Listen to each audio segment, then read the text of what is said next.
Welcome, everyone, to NAMI at noon. I'm Amy Brundle. I'm your Marketing and Communications Manager at NAMI North Carolina, and we're pleased to have everyone here for today's webinar.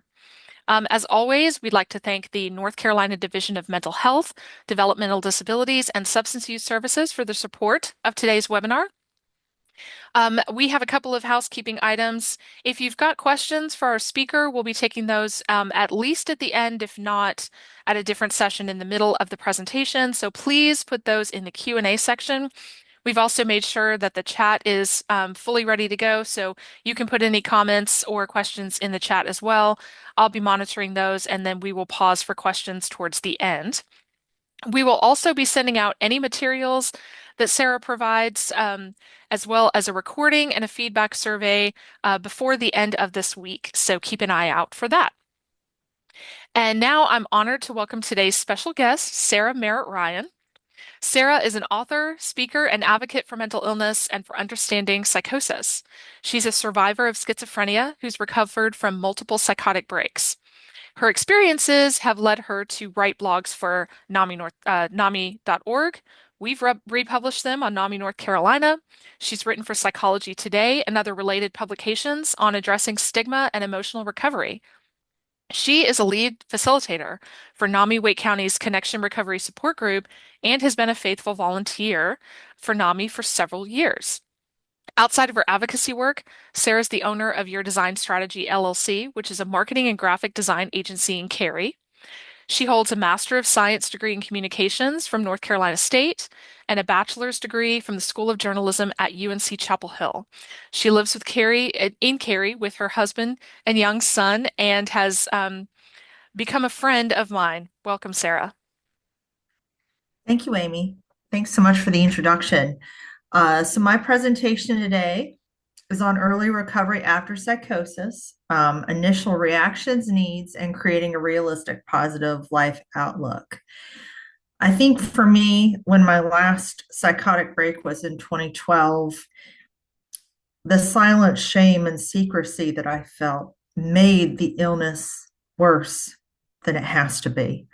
And so my goal, my dream, my meaning and reason through recovery is to make sure, or try at least, for other people not to feel as alone as I did and suffer like I did, because there is power in community. There is power from knowing other people with your same diagnosis and that there are success stories. So I will move to the next slide. Um, so I have survived 3 full-blown psychotic breaks and kind of a half break that really initiated my mental illness. And I am very fortunate that antipsychotics have worked so well for me. I am really fortunate that is really the basis of my recovery. The antipsychotics first worked for me, and based on that, I could make more progress. And I have chosen to be on antipsychotics for life. It is a choice I've made because for me personally, I feel like I have nothing to prove by going off of them. And it's really an assurance on my part that hopefully I never have to experience another psychotic break again. And that's enough for me to take antipsychotics for life. My blog on Psychology Today, I am honored that it is republished on the UNC School of Medicine website. I have been going to the UNC STEP clinic for 12 years now. I've been seeing the same psychiatrist there, where I have found the right match for me in terms of medical care with the STEP clinic, which is the schizophrenia treatment and evaluation program there. And I'm also honored that over the years working with them with my medical care and them reading my blog on Psychology Today, that my blog is also now required training material for resident psychiatrists at the STEP clinic. And that is beyond an honor for me. And talk about my life coming full circle after being a patient in the psych ward at UNC and what I experienced that, I can be a voice for people who have experienced something like I have, and that UNC values and respects what I have to say so much. It just all means a lot. And I also publish poetry on emotional recovery from suffering in anthologies and journals. I'm working on a memoir about my emotional and spiritual recovery from schizophrenia. I am working on my fifth semester at NC State, speaking to a class on called Writing Illness and Stigma. Um, and I have my own personal website, sarahmerrittryan.com, that has my publications, a couple of my poems, where I'm working on building that platform as well. So the reason for this webinar, um, I'm presenting this webinar for practitioners, family members, and people who have experienced psychotic breaks themselves. Um, I think that the type psychosis is unique in terms of the emotional impact and how it can put you in the most difficult situation of your entire life where you are least equipped to handle it or make decisions yourself. And I think that is what makes psychosis particularly painful and difficult. Now, I speak from my emotions and my initial reactions, but based on my work as a CSG facilitator, I think some of my initial emotions, my initial reactions, and the mental traps I fell into are similar to others. So, you know, when you're first sent home from hospitalization, I know for me, I felt shame and embarrassment. I was humiliated. I had always been the straight A student, never got into trouble, super serious, super in control of everything. And then you find yourself with out of control. I had no control how I was perceived by other people. I didn't make the same decisions I normally would. I was the same good person, but I was just in this other reality where no one could really understand me. And and that right there is heartbreaking to anybody. So shame and embarrassment, bewilderment, hopelessness, uncertainty, pain, and vulnerability. I don't think of any way where I could have been more vulnerable in my life than during that early time where I was compromised cognitively. I was just in, and these initial emotions are one thing, but there is so much trauma that can happen due to psychotic breaks. There are, like, I thought people were trying to murder me. I thought there was a conspiracy where the hospital was trying to poison me.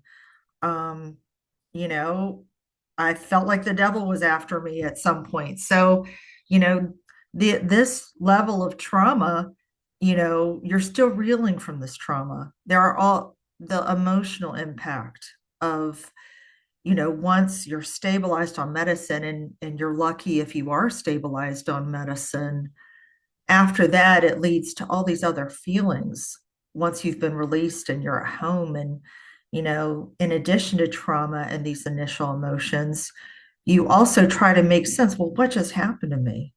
What has just happened to me? And the other part that's so difficult is you've probably never met anybody in your life who's ever told you about going through something like this because of the silent shame and secrecy.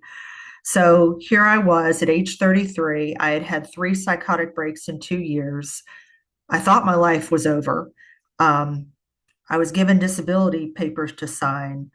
I didn't know if I would ever work again. I didn't know if I would live the rest of my life with my parents. And at the whole time, it's like, what just happened to me? No one writes about this. No one talks about this. How do I make sense of all this? So the initial considerations, these, I mean, the situation you were in, if you have a psychotic break and it's extreme enough, you are placed facing questions you've never probably had to address before or deal with, but now you're addressing and dealing with these situations when you are the most impaired you've ever been. Your judgment, your cognition, your emotions, you're fragile too. So the initial considerations are, do I have a safe, reliable, and affordable place to live? I grew up in an upper middle class family. The idea that I didn't have shelter or a place to live, where when I was released the second time from the hospital, I did choose to go to a homeless shelter because I still was not completely stabilized in antipsychotics. I didn't have a place to live, and I wasn't well enough to make a different decision than going to the homeless shelter. Um, so you have the question, do you apply for disability? Can you work? I had to leave a PhD program once I was becoming ill again. And I went from being in a high level PhD program to not being sure if I would ever work again. And for someone like me who had been that ambitious, that was really hard to accept. Like I was in a PhD program and now I may not even work again. And, you know, um, so that's a huge question. Can you work? Or what does it mean if you sign disability papers? But for a lot of people, it's a miracle to get that disability status and be able to receive that funding to support yourself and help out with your family. What will I pay for hospitalization versus what insurance will cover? My insurance company stopped covering me 2 weeks into my hospitalization the second time. So that's when I was released too early. But then the third visit I had shortly afterwards was very expensive. And, you know, so that's a huge factor too. All of a sudden, you can be saddled with a hospital bill, but you're not well enough to have a job to pay for it. And then, are you lucky enough to have someone who can support you financially? I was lucky that my parents could afford for me to stay with them where I could heal. And that is such a blessing, but not everyone has that. Um, how much cognitive impairment do I have? I considered myself a smart person. I had masters, started a PhD program. Um, so the idea that I was no longer smart or may not recover my intelligence, that was something I couldn't even really bear to think about. Like, what's going to happen to me? And something I've always relied on my mind so much to think my way through things, but in this situation, I had to feel my way through things. And on a former webinar that I did with NAMI, I was saying that, when my mind failed me, my heart had to grow. Just like someone with vision impairment learns how to be able to hear better. It's the same concept with the mind and the heart. I couldn't just analyze and rationalize and think my way through things anymore. I had to feel my way through things. But that was also hard to feel my way through things because of so much pain and trauma from what I had just been through. Am I a burden to others? I've always been a very responsible, self-reliant person. And, I didn't want to be a burden to my parents. And I know they didn't see it that way, but I still felt that way. I wanted to be able to be independent. I wanted to be able to take care of myself, because, when this all happened, I was 33 and, I put pressure on myself, and I think I judged myself and was hard on myself when I was just lucky to be alive. I think anybody who experiences a psychotic break and lives is a survivor. And then how can I trust my thinking and decision making? Again, trusting yourself is a huge issue after having a psychotic break. uh, because we take a lot of things for granted that happen inside of us, like our lungs breathe for us, our stomach digests food for us. Well, our brain does so many things involuntarily that protect us every day. Um, your brain controls how you're understood by other people. Your brain controls your sense of reality and what's happening around you. Your brain controls what decisions you make and what actions you take. So when all that is compromised, all these things that you've always taken for granted for your life that your brain does, all of a sudden, you can't trust these very foundational involuntary things that all of our brains do for us, whether we realize it or not. So that is another huge factor. So, there's a lot of initial post medical care factors. um, one of the biggest challenges after you've had a psychotic break is staying on your antipsychotic. I've done this myself. I've made this mistake myself. It is so hard, especially if you are not completely well, where you may be experiencing anosognosia, where you cannot tell that you need medicine because you can't tell that you are not well. It is very hard to stay an antipsychotic, not just because of anosognosia, but because of the stigma of being an antipsychotic. There's so many counterintuitive myths out there, like I'm I'm really only okay as a person as long as I'm not taking an antipsychotic, or taking an antipsychotic means something about me as a person, and I've got something to prove by finally getting off of it, and then I can be okay like everyone else. So there's a lot of messaging with antipsychotics stigma, and you just have to fight through that and have the bravery, courage, and wisdom to say, you know what, this is what's going to keep me well. Me being well is more important than what I think other people might think by me taking this drug. So, facing a stigmatized diagnosis and coming to terms with it, I was absolutely devastated when I was diagnosed with schizophrenia. I thought it literally meant my life is over, and I was so wrong. The first words I said when my psychiatrist diagnosed me with schizophrenia was, "No man will ever marry me." And that's all I could say. But I was wrong. A man did marry me. I did get married, and I did become a mother. Um, so yeah, but the stigmatized diagnosis, I thought being diagnosed with schizophrenia, I mean, that my life could not be more over, but I was wrong. I've gone on to have a wonderful life.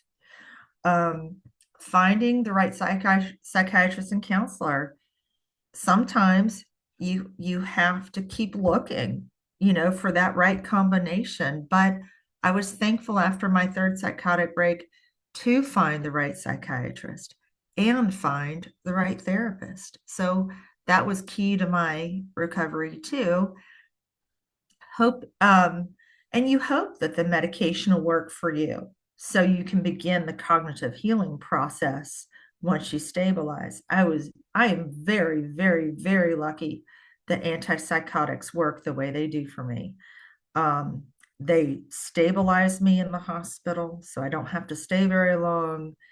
And then they keep me from having a break. In fact, I've never had any symptoms of psychosis, any hallucinations, delusions outside of a psychotic break. And each time I had a psychotic break, I was not on antipsychotics at the time.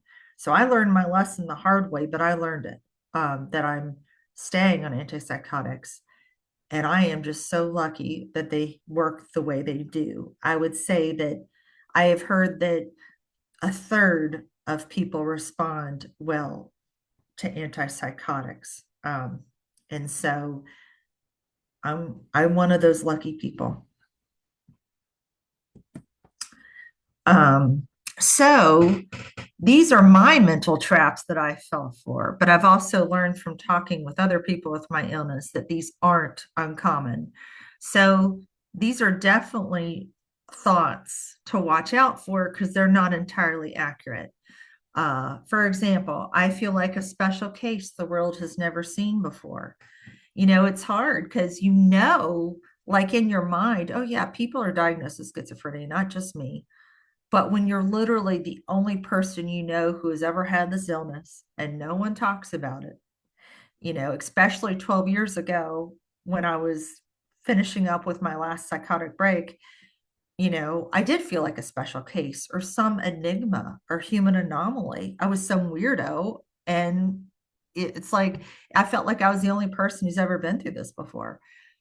And I did feel like everyone is normal except for me, like, and I did feel self-pity, like, why does everyone else get to have these normal traditional lives and my life is so bizarre, So there was some jealousy and resentment of people that don't have to go through what I have.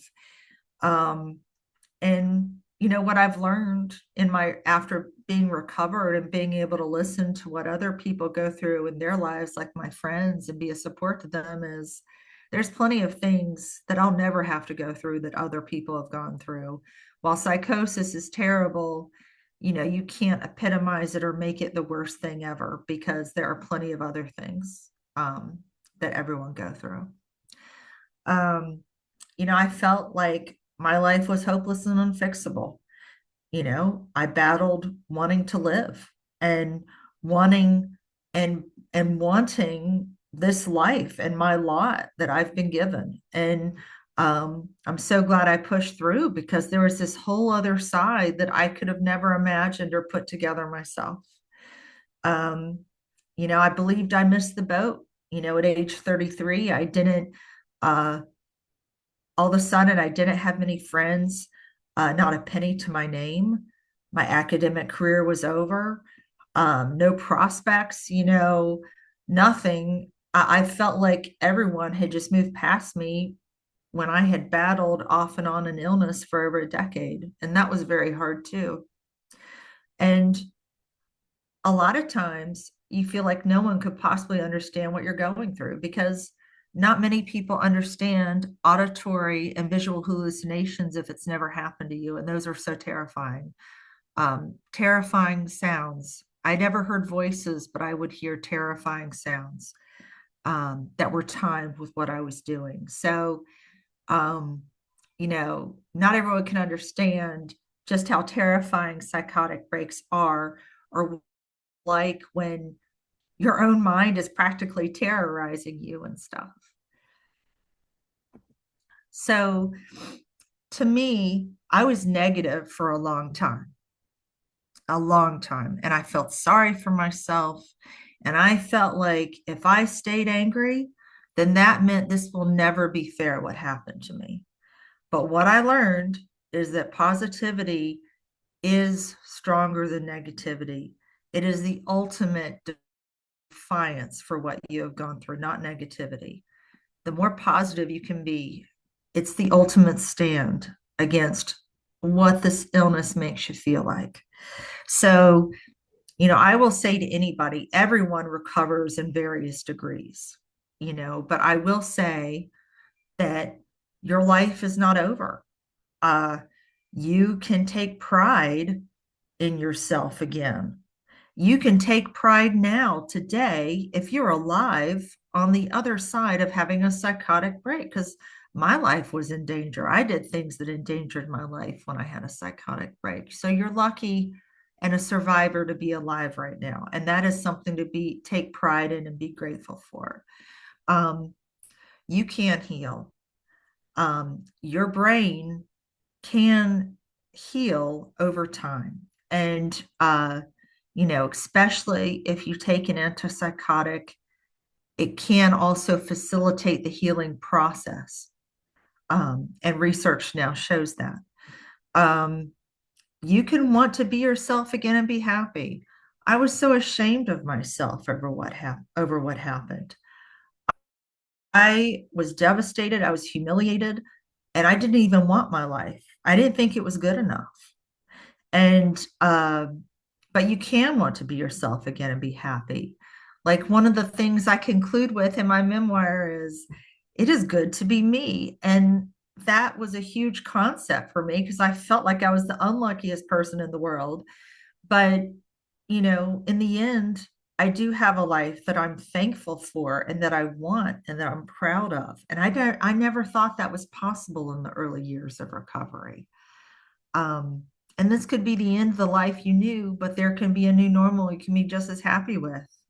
I'm not exactly the same person as before I was ill, but I dare say that I'm a bigger person, a more compassionate person, and a person with more meaning and purpose now on the other side of what I went through.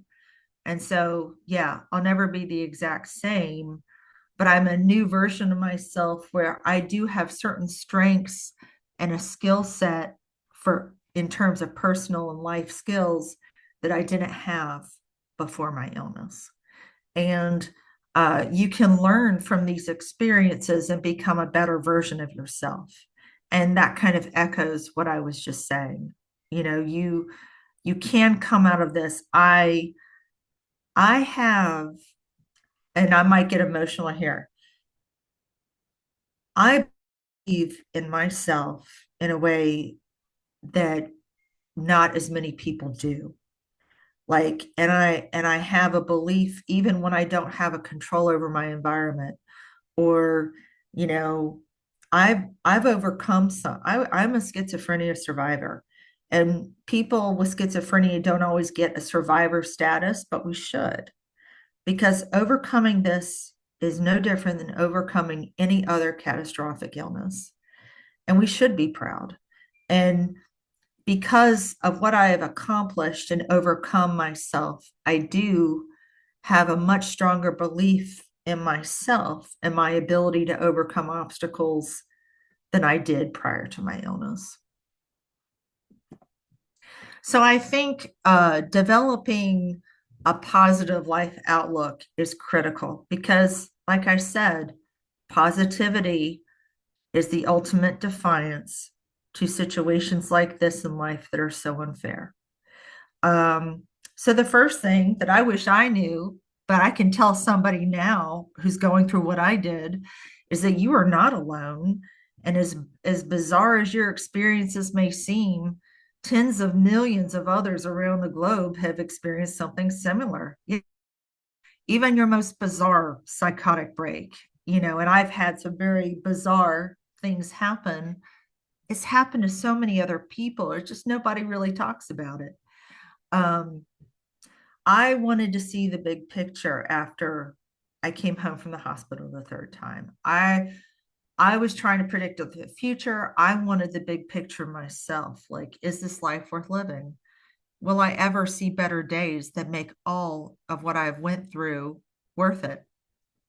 And the truth is, I just had to keep going. I couldn't answer those questions. I couldn't see that future for myself, but you I couldn't see the big picture. But now, 12 years later, I see more of the big picture.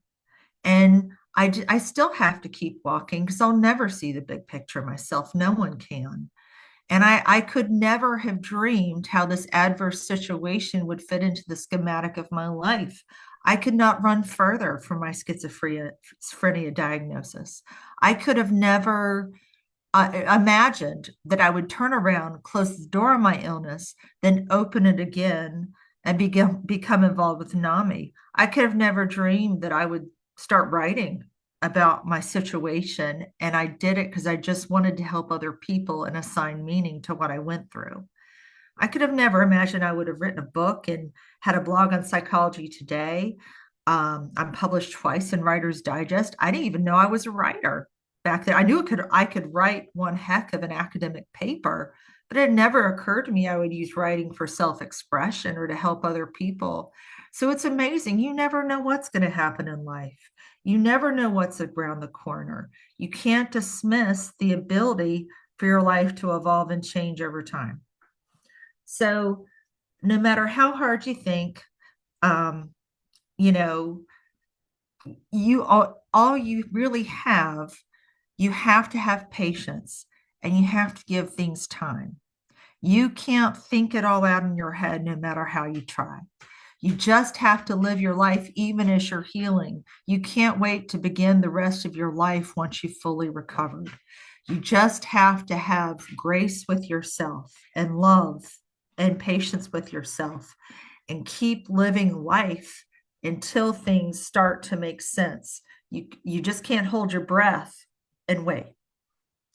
Um, and you cannot expect anybody to not judge your diagnosis and illness if you judge it yourself.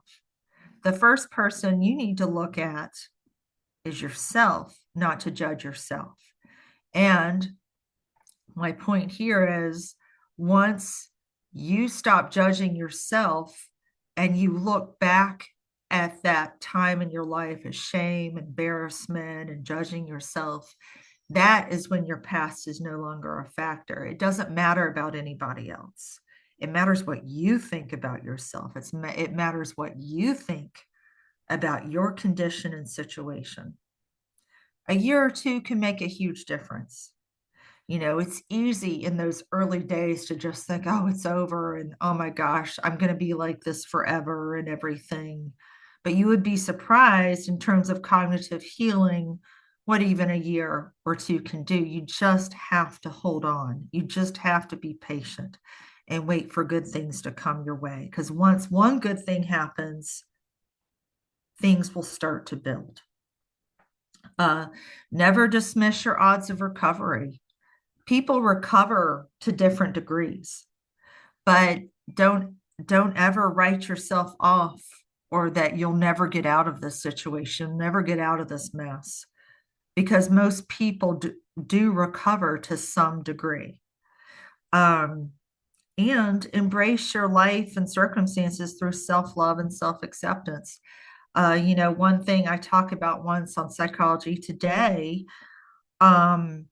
is radical acceptance, a DBT, a dialectical behavioral therapy concept. And, that's the one thing I really held on to from DBT is radical acceptance. And I understand what it means. You just accept it all. You just embrace it all because it's you and you just live with it because it is what it is. It's not going to change because you don't want things to be the way they are. They are what they are. So just live with it, accept it, embrace that you have some degree of some psychotic disorder. I think it's really important to connect and create community. I wish so much that I had known about what NAMI offers earlier in my recovery. I had no idea about support groups. I knew that NAMI advocated for the mentally ill, but I had no idea there were resources for someone like me after my illness, and that is my own fault. But even if I didn't get involved when I needed it absolutely the most, I'm glad I finally did get involved because not only do I help people now, but in the process, it's part of my healing process. So I found out about the Connection Support Group with NAMI Wake County, and I was a little nervous. I wanted to be a facilitator, even though I had never gone to the support group. And I was like, ooh, do they even want a facilitator who hasn't been a member first? But I trained, I went to a couple sessions before I went through training, but I've loved it. I feel like it's just a natural fit for me being a facilitator, and I've become lead facilitator there. But I think the most powerful benefit of being part of a CSG group, even though there are 28 million people in this world with schizophrenia, it was only once I joined a CSG group where in the first time in 12 years since being diagnosed with schizophrenia that I finally met somebody else with the same diagnosis as me. And that was infinitely powerful to me because until you meet someone with the same illness or experiences you have, it does feel like you're all alone and that you're the only one who's been through it. And there's no need to suffer in silence. I mean, this illness is bad enough without having to feel ashamed about it. And when you are a survivor, you don't tell anybody about it because of the stigma. We should be able to say we're survivors. We should be able to say, wow, we just survived something really difficult. We should be proud of ourselves.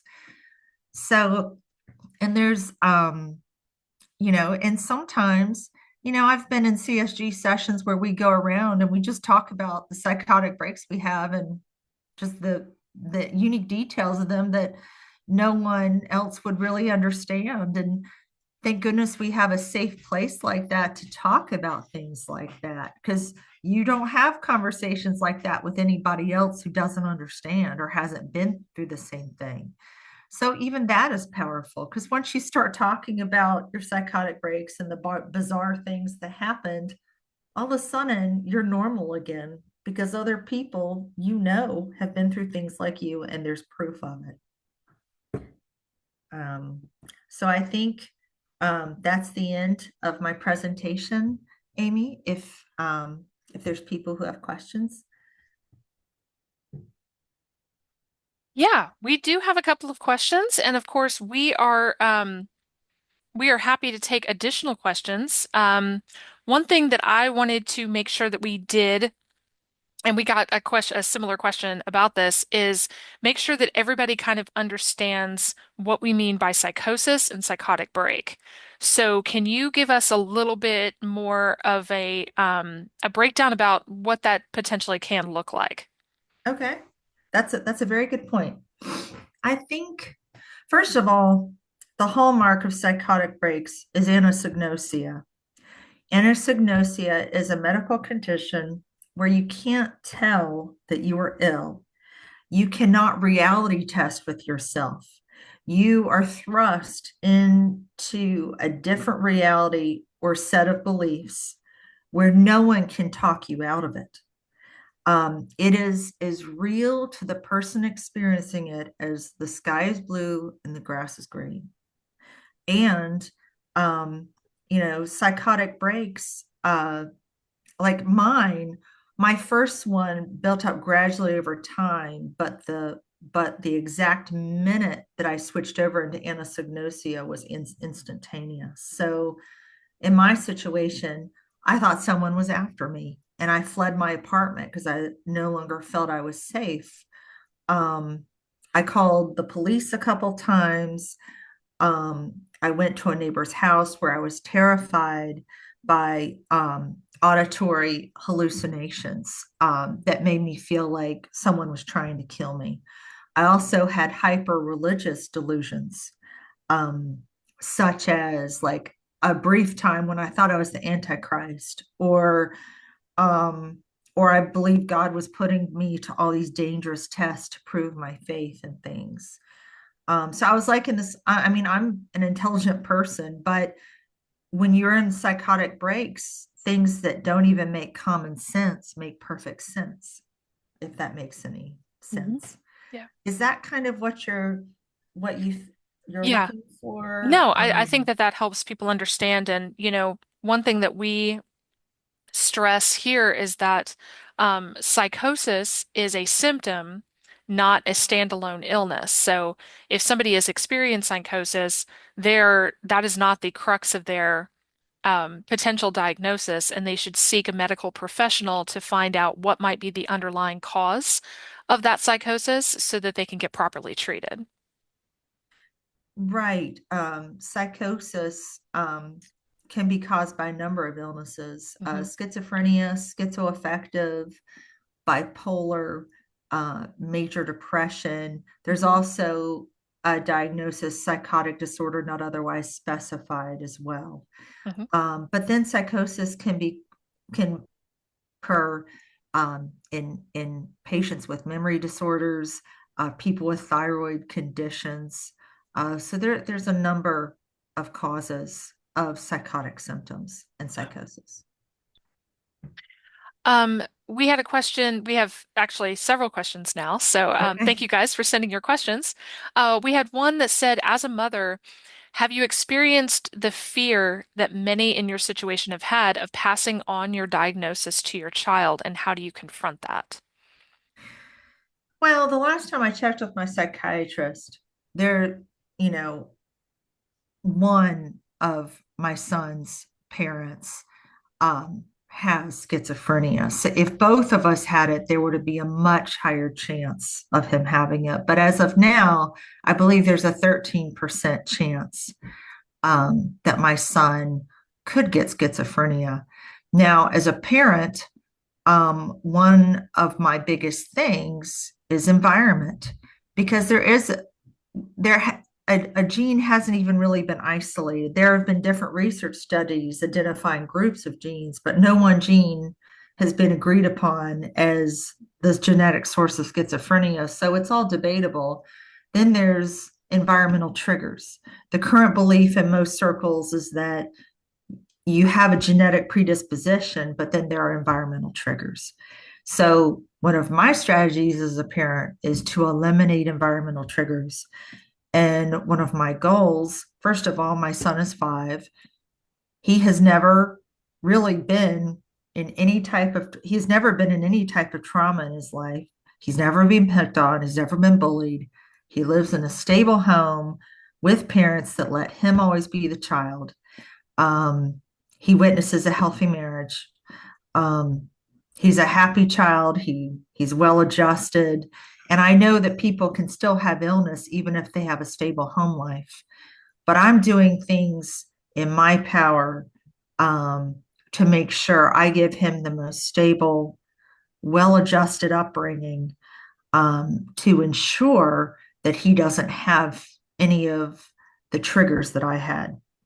And also, um, he's going to learn from me. He's going to learn from my mistakes. He's going to learn from my memoir and my Psychology Today blog. He's going to be exposed to the fact that his parent has schizophrenia earlier than other kids because I am public about it. But he's going to know how to protect himself and really take care of himself to ensure that him developing it would be less likely. And honestly, with a 13% chance of him having schizophrenia, there are a number of other things in life that I'm more concerned about for him than getting the same illness I did. Um, let's see, I'll take a couple of related ones right here. How were you able to move past your breaks, and how did you realize that you had, I can never say this word right, anagnosia? And like basically, how did your recovery start? Was it kind of an involuntary? Was it based on the influence of loved ones? Well, everything started with staying on an antipsychotic and the fact that I'm lucky and that antipsychotics work so well for me. That was the basis for everything. If I did not, if I had, so like even when I didn't want to be taking an antipsychotic, I went ahead and took it anyway. Even when I had this very intrusive side effect that was really bad, I took it anyway. And that is how everything began. But after that, I was just as lost and confused as anybody else. But at the end of the day, I told myself I'd rather try and fail than just fold and give up, So small steps, 10 months after my last break, I took a temp job with the state. And that was a huge step. Like, would I work again? And I went on Match.com and met somebody, and that was another huge step. Um, I think that at the end of the day, I had something to prove by, like I said, not folding. And um, I wanted, and even though things did happen in my life that I wanted to, like having a career, getting married, becoming a parent, the biggest thing that was more important to me than anything else is creating meaning for what I went through. Because without that, I just didn't have a reason to keep going. I could not handle that all of this randomly happened to me for no good reason, which is why I do everything I do now. And only through trying to help other people, having my blog on Psychology Today, do I find the meaning I need to make what I went through worth it to be where I am today. we have got several questions kind of in the same vein about how can people work with loved ones who are experiencing psychosis, but are completely opposed to taking medication or are really inconsistent with it, considering going off of it, thinking that they're cured, etc. Um, is there any advice you would give to them as they try to keep their loved ones kind of on the recovery path? Well, to me, you have to look at the rationale behind why they don't want to be on antipsychotics. There's this huge belief. I know so many people who believe this, that your goal, if you're doing great on antipsychotics, is to go off of them. And to me, or clearly, if you're doing great while on antipsychotics, you want to stay on it to make sure you keep doing great. But a lot of people, as soon as they're doing great, they think they need to ditch the antipsychotic because it means they're healed. You know, this idea that once I get off the antipsychotic, it means there's nothing wrong with me and I'm healed. So for a lot of people, um, you know, they're proving something. They think they're proving something to themselves and others if they go off the antipsychotic, because unfortunately, it's not seen as like heart medicine, kidney medicine, stomach medicine. It's something else that means something if you take it. So I've written a couple blogs on psychology today, including why I'm taking antipsychotics for life. And there's another blog on there about common myths that people like me tell ourselves about taking an antipsychotic and what it means. So those two blogs, I would direct your family member to those two blogs.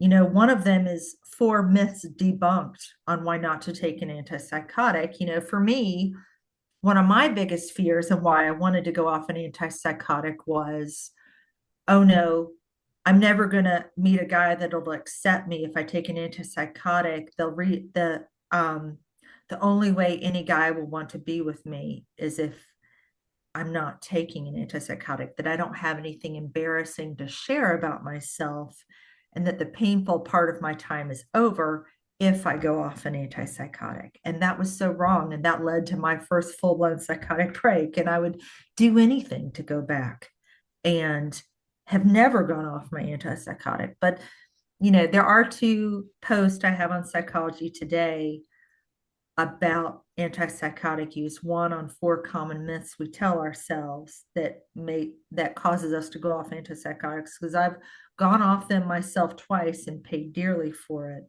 And then my other blog is on why I chose to take antipsychotics for life.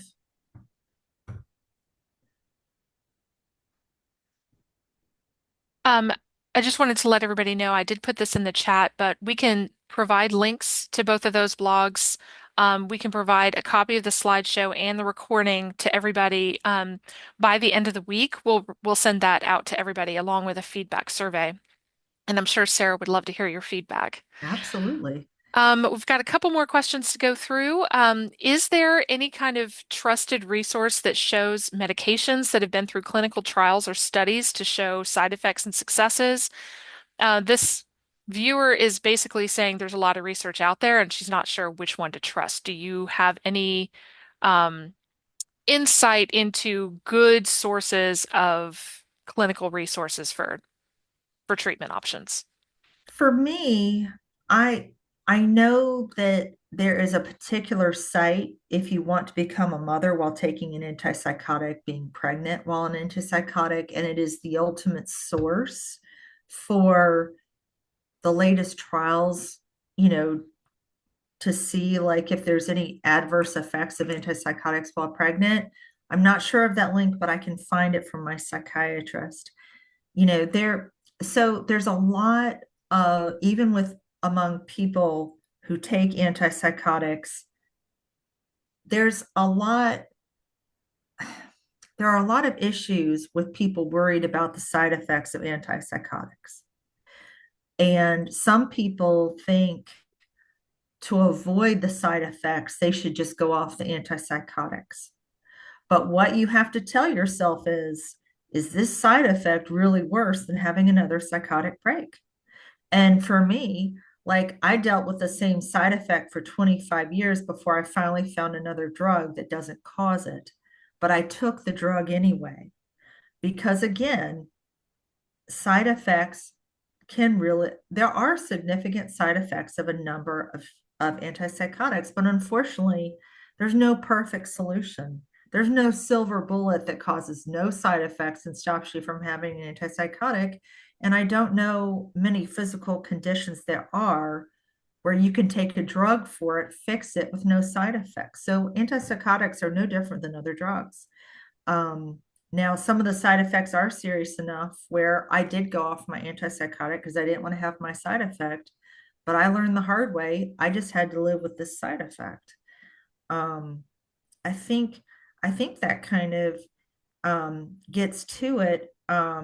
So yeah, I think some people, like I know people who have married people and together they decided that the spouse would go off the antipsychotic, or someone makes that choice on their own.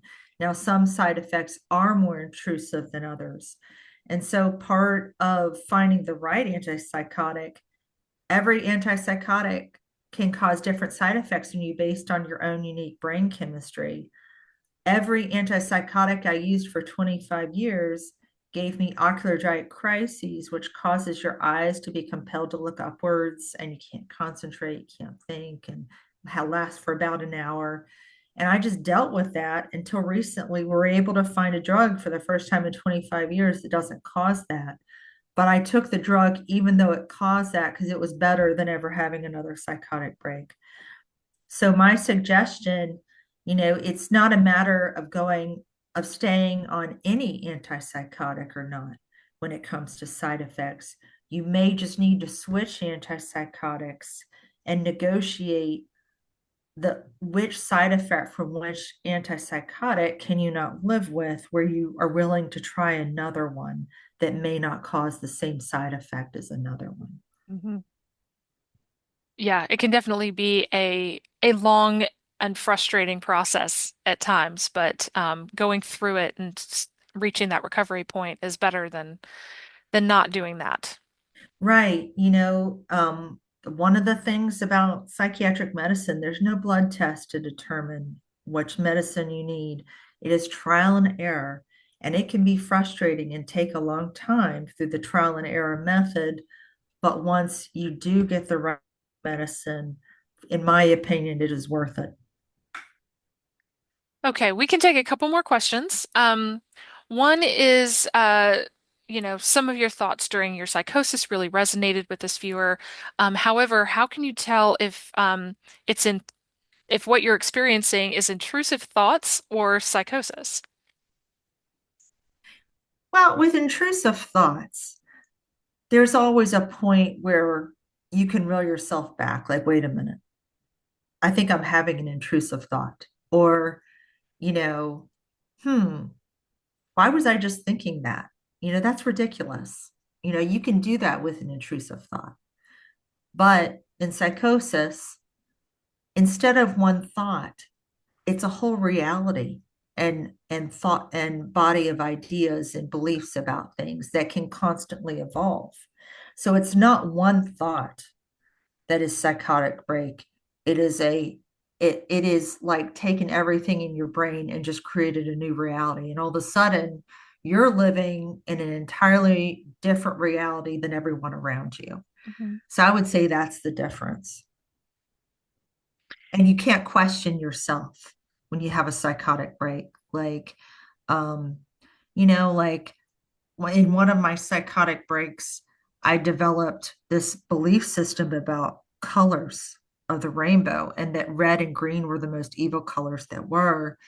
Um, and, you know, I was putting myself to these tests from God about crossing a busy intersection on foot. And the only way I had faith is if I walked and didn't look to see if any cars were coming. That's where psychosis is so dangerous. And that's taking it far above a singular intrusive thought. it is when, like, all of a sudden I had all these hyper religious beliefs, like, and it's more than I can explain now, but it was just this whole other reality I had with faith and religion when I'm not even particularly a religious person. So um it's more like you're just immersed in a whole new reality, and there's no way to question it. We did have a question about disclosure. So you mentioned, dating and marriage. How soon did you disclose your illness, once you were kind of in the recovery process? Well, yeah, I could talk about that all day. And it is in my memoir about how I met my husband. I actually became the most terrified when I realized I had met a decent guy and that he liked me and this could go somewhere. I was like, oh no, like I've wanted this my whole life. I want to meet the right person to get married, but oh no, now he's someone I really care about and I really like. And now I have to address this whole disclosure thing. And it's a race. It's a race to accept yourself enough that that you have to believe that this person could accept you too if you tell them about what happened. But it's also a race to tell them before they find out themselves somehow by accident. Mhm. So the first step, and I have a blog on Psychology Today about disclosing to your partner about your illness. And so I feel like it's a good post, and we can always add that to this too, to the follow-up notes. Um, but the first step was to tell him about antipsychotics. And I had had a prior boyfriend who told me, and it happened to be a time when I wasn't taking an antipsychotic, that the number one red flag men have about women is if they take an antipsychotic. So being told that, I was like, oh no. And I've always been a transparent person. I'm a terrible liar and I hate secrets and I hate any kind of lie. So I couldn't hold it long, but I did. After our first out of town weekend trip, I finally, as I was getting out of the car door at my parents' house, I told him that I take antipsychotics and I was ready to shut the door of his vehicle where he could just drive off, and no awkwardness or anything, but he stuck around. And even then, I was like, well, does he really know what it means to take an antipsychotic? He seems way too okay about this. And I, over 2 years, he knew everything about the psychotic breaks. He knew about the hospitalizations.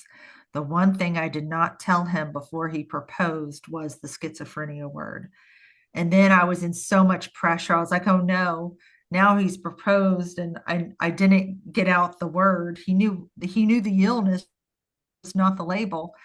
And I wish I hadn't waited that long because I put so much, it actually slowed down the relationship because I was holding back because I was so scared of getting hurt once he knew what happened. But I did tell him 2 days after he proposed about the schizophrenia label, and he was okay with it. So then it was like, well, this is really happening. I'm getting married when I didn't even think that was possible. Mhm. Yeah, you found your keeper. I did.